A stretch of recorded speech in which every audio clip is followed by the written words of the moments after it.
Mr Starmer, what's your feeling about the events unfolding? He needs to go completely. None of this nonsense about clinging on for a few months. He's inflicted lies, fraud and chaos in the country.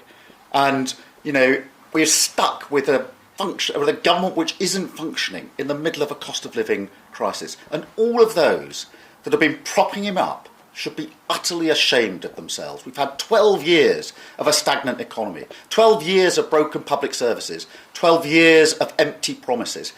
Enough is enough. And the change we need is not a change at the top of the Tory party.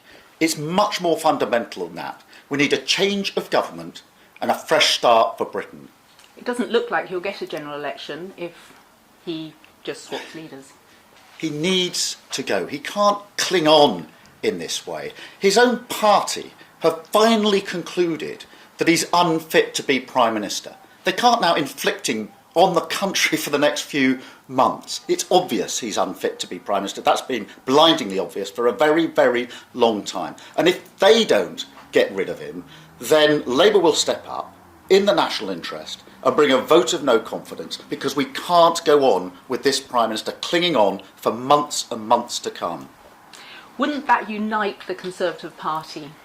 I don't think anything is going to unite this Conservative Party. They're tearing each other apart. And what we've got in the middle of a cost of living crisis is a government that can't function. And that's why I say he can't cling on now. They've declared him unfit to be Prime Minister.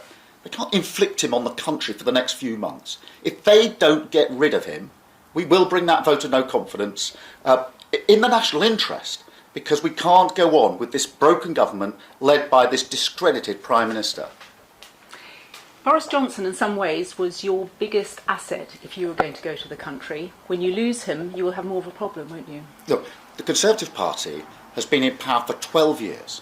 12 years of a stagnant economy.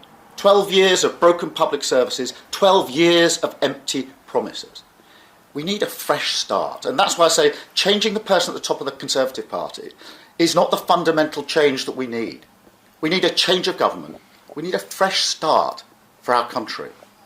But it doesn't look like you will get the general election you would want now, does it? Well, we need fundamental... The country's crying out for change. We've been stuck with a government that's not been functioning in the middle of a cost of living crisis.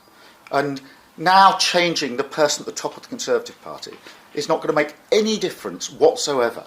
People want change, a fresh start for Britain. And that means we need a change of government. We need a Labour government. Is there nobody that you would rate as a good opponent? Someone will be in against you? For me, this isn't a question about who leads the Conservative Party. It's much more fundamental than that. They've been in power for 12 years of empty promises, broken promises, a stagnant economy, wages very, very low, inflation and prices through the roof. We need fundamental change. We need a fresh start for Britain. We need a change of government. We need a Labour government. Lastly, I just want to ask you, given what you say about the government, you haven't cut through as you might want to. How can you do something about that now?